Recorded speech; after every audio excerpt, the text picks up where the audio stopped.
है डी बराबर 5 और एस 9 बराबर 75 दिया है। ए बराबर वाट, ए 9 बराबर वाट, मतलब ए निकालना है और फिर ए 9 निकालना है। तो माना कि प्रथम पद बराबर ए और एस 9 बराबर 75। तो सूत्र से एस एन बराबर n by 2 a 2a plus n minus 1 into d. फिर एस 9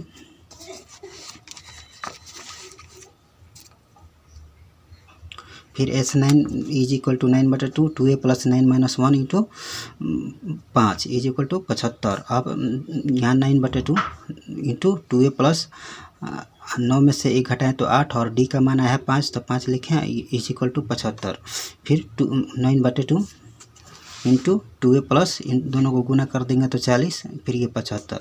फिर अब क्या किया है कि 9 को 2 से गुना कर दिए, फिर 9 को 40 से गुना कर दिए।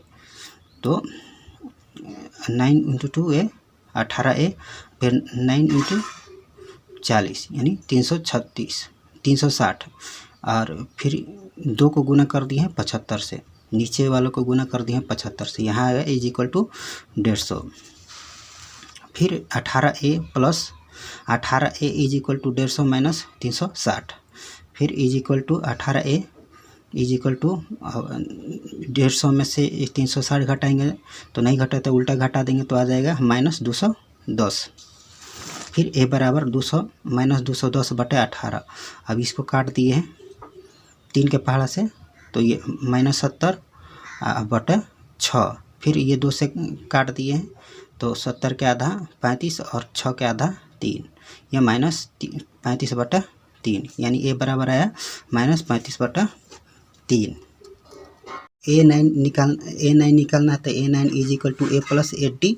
तो ए का मान आया है माइनस 35/3 प्लस 8 इंटू डी का मान आया है 5, तो माइनस 35/d प्लस 40/1, क्योंकि 8 गुना 5 करेंगे तो 40 हो जाएगा। 40 के नीचे कुछ भी नहीं है तो 1 दे सकते हैं, लिख सकते हैं।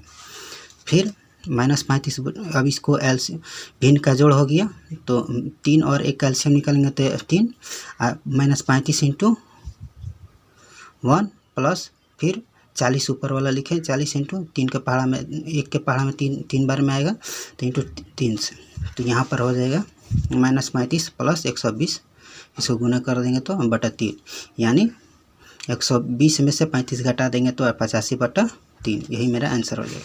यानी ए बराबर माइनस 35/3 और ए 9 बराबर 85/3, यही मेरा आंसर हो जाएगा। तो दोस्तों उम्मीद करता हूँ सबको समझ में आ गया होगा।